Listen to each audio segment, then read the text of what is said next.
अस्सलाम वालेकुम, welcome to my channel. Travel series 2022 का लास्ट व्लॉग, यूरोप में लास्ट डे हमारा। और उसके बाद इंग्लैंड का ये मेरा लास्ट डे था। और इसके बाद हमारा ट्रैवल शुरू होगा यहाँ से आयरलैंड, आयरलैंड से कनाडा और कनाडा से यूएसए। तो उससे पहले थोड़ी सी शॉपिंग वगैरह करनी थी, खाने पीने का सामान लेना था, इसलिए मेरे पास ही ये सेंसबरीज स्टोर वहाँ पर चले गए। उसके बाद वहाँ से कुछ खाना पीना लिया और फिर घर आके सुबह सुबह हमने निकलना था। और ये सूटकेस वगैरह रेडी हैं और फिर ये हम जाने की तैयारी में और ये चल पड़े हैं हीथ्रो एयरपोर्ट की तरफ। तो बड़ा उदासी के साथ खुदा हाफिज़ कह के इतना लंबा टाइम उनके साथ, अम्मी अब्बा के साथ गुजार के जाना बहुत मुश्किल। आने की जितनी एक्साइटमेंट होती है और जाते वक्त उतना ही दिल उदास और अजीब सा दिल हो जाता है, समझ ही नहीं आती। एक तरफ घर भी याद आ रहा होता है, लेकिन अम्मा पापा को छोड़ना भी बहुत मुश्किल हो जाता है। आई थिंक ये बात सिर्फ़ और सिर्फ मेरा ख़्याल है दूर वाली जो बेटियां होती हैं ना, वो ही समझ सकती हैं, और किसी और को शायद इस चीज़ का अंदाज़ा नहीं होगा, और को अंदाज़ा हो ही नहीं सकता। ये सिर्फ़ और सिर्फ बेटियों को दिल में जानता है कि ऐसे दिल बंद हो जाता है। बस इसी तरह खुदा हाफिज़ करते करते हम भी अपने सफ़र को चल पड़े हैं और हीथ्रो एयरपोर्ट पे पहुंच गए हैं। यहाँ पर सब कुछ बहुत जल्दी से हो गया, सारा काम आसानी से हो के हम लोग आराम से बैठ के, तो हमारे पास 2 घंटे थे, बोर्डिंग टाइम था, तो थोड़े से घूम फिर लिया। और वहाँ पर ये जो है हैरिड्स होता है, वैसे तो हम जा ना सके इस दफ़ा सेंट्रल लंदन, जो जाके हैरिड्स यहीं पर ही देख लिया। और बस उसके बाद हम लोग वेट कर रहे थे, वेट किया और उसके बाद बोर्डिंग गेट भी खुल गया। और उसके बाद क्या होता है कि हमारी फ़्लाइट कैंसिल हो जाती है। सोच सकते हैं क्या हुआ हमारे साथ कि फ़्लाइट हो गई कैंसिल। और उसके बाद फिर यहाँ पर रश लग गया डेस्क पे के रीस्केड्यूल करने पे। वहाँ पर हमें तो कोई आसार लगे नहीं कि यहाँ हो सकता है। फिर हमें दोबारा से जाना था, अपना लगेज कलेक्ट करना था। अब ट्रैवल किया नहीं, फिर भी इमिग्रेशन से जाना पड़ा, सारा कुछ वही किया। अब मज़े की बात ये होती है कि जब आप जो लगेज आप कलेक्ट करते हो, आपकी कोई फ़्लाइट आती है, वहाँ तो लिखा हुआ आ रहा होता है क्या इस नंबर पे, इस बेल्ट पे आ रहा है आपका सामान। अब वहाँ पर तो हमारी फ़्लाइट ही नहीं कोई आई, तो कैसे सामान था। हम यहाँ खड़े 2 घंटे वेट करते रहे और पता चला बाद में कि सामान कहीं और उतार के उन्होंने रखा हुआ है। इतना गलत यहाँ पर सही नहीं था इंतज़ाम, सही कम्युनिकेशन नहीं थी उनकी, सही हमारा कुछ भी नहीं था। बहरहाल सामान लिया और घर की तरफ चले गए। सोचे कितनी एक्साइटमेंट होती है कि दोबारा अम्मा पापा को मिल लिया, जबकि खुदा हाफिज़ कह के आए थे कि पता नहीं अब कब मुलाकात होगी, अल्लाह ताला के रंग देखें। घर आए, नाश्ता किया क्योंकि भूख बहुत लगी हुई थी। उसके बाद ये सारा दिन बस थोड़ा सा रेस्ट किया, सो गए क्योंकि सुबह के उठे हुए थे। फिर डिनर किया और ये हम भूल गए थे खाना, ये हमारी किस्मत को था, ये भी हमने फिर खा लिया। ये मैं लेके आई थी, ये वाला जो केक होता है डेम का, उफ़ ये क्या मज़े का होता है कि बहुत ज़्यादा ये नहीं खाया जाता, थोड़ा सा खाया जाता है, लेकिन बहुत मज़े का होता है। बड़े साइज़ की कैंडी समझ ली है, बहुत मज़े की।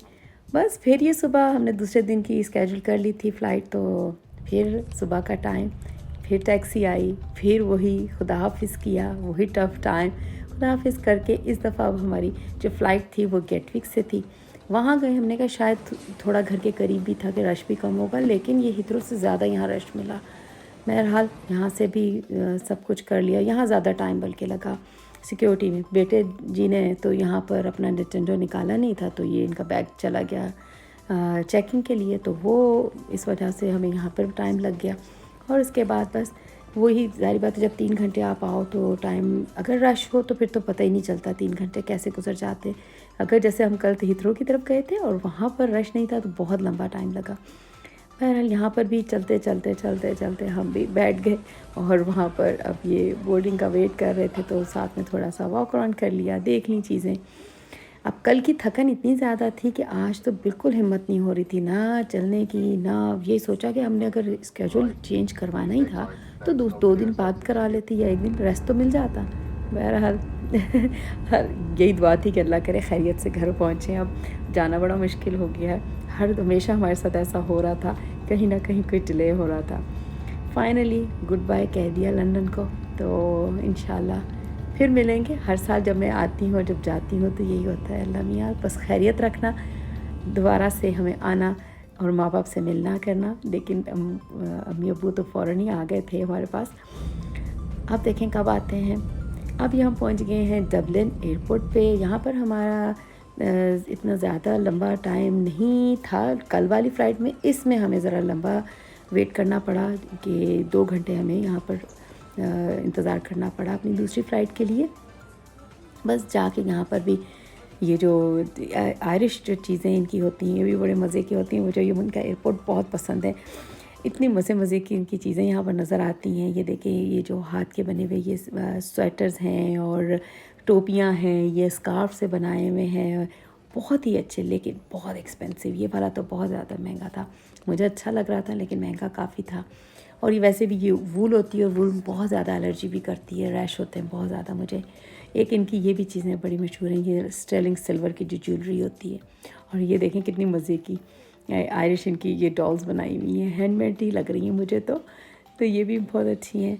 मैं हर साल यहाँ से आती हूँ। यहाँ से मैं इनकी फ़ज एक होती हैं जो कैनी, वो भी अक्सर लेती हूँ। इस दफ़ा बिल्कुल नहीं ली मैंने, बहुत ज़्यादा स्वीट, उसमें बहुत मीठा होता है, तो इस दफ़ा मैंने एहतियात की नहीं ली लेकिन चॉकलेट्स ले लिए देने के लिए लोगों को। बाकी तो ये मैंने एक कहा चलें कुछ तो लूँ ना, फिर मैंने ये टी बैग होल्डर जो था वो ले लिया। और उसके बाद बस इसी हम लोगों ने कहा चले अब अपने जहाँ पर बोर्डिंग का टाइम हो रहा है तो वहाँ चलते हैं। तो लेकिन भूख भी लग गई थी, तो यहाँ से सैंडविचेस थे बड़े ही मज़ेदार से कोई मिलते हैं, सन ड्राइड टमेटोज़ और बेसिल पेस्टो सॉस के साथ, बहुत अच्छे ये वाले सैंडविचेस ले लिए। उन्होंने वार्म भी करके दे दिए, तो बड़ा अच्छा सा ये लंच इनका हो गया। और बस उसके बाद हमारा ये टाइम, और कल जब रीस्केड्यूल की तो हमारी सीटों का बहुत उन्होंने ख़राब किया कि हमें विंडो सीट नहीं मिली और मैं वीडियो बना नहीं सकी, तो ये हुआ मसला। लेकिन बड़े गुस्से में मैं बैठ के आई तो हूँ घर क्योंकि अच्छी खासी हमारी जो सीट्स थी और इसमें आके उन्होंने काम ख़राब कर दिया। बहरहाल खैरियत से हम कनाडा पहुँच गए। और देखें जाते ही सामने मुझे क्या नज़र आया, PIA जी।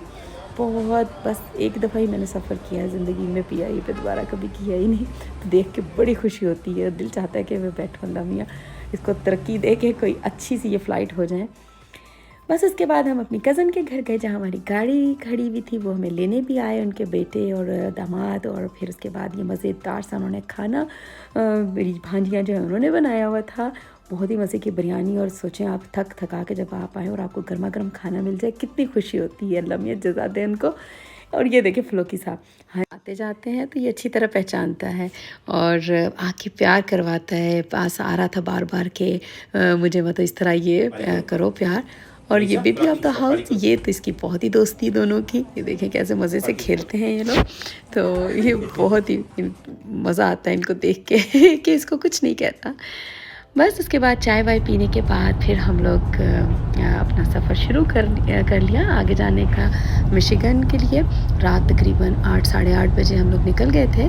तो बस उसके बाद नींद बहुत ज़्यादा है तो उसको भगाने के लिए कॉफ़ी ज़रूरी थी, वो ली। और उसके बाद 3.5 घंटे में ही हम विंसर के करीब पहुंच गए। विंसर जाके बॉर्डर है USA और कनाडा का, और ये दूर से हमारे डिट्रॉइट का डाउनटाउन नज़र आ रहा है लाइटों वाला। और बस उसके बाद ये अल्हम्दुलिल्लाह हम खैरियत से अपने मिशिगन पहुंच गए हैं। ये आज का व्लॉग हुआ ख़त्म। इंशाल्लाह नए दिन और नए व्लॉग के साथ अमेरिका से मैं फिर आऊँगी। खुदा हाफिज़, टेक केयर, बाय।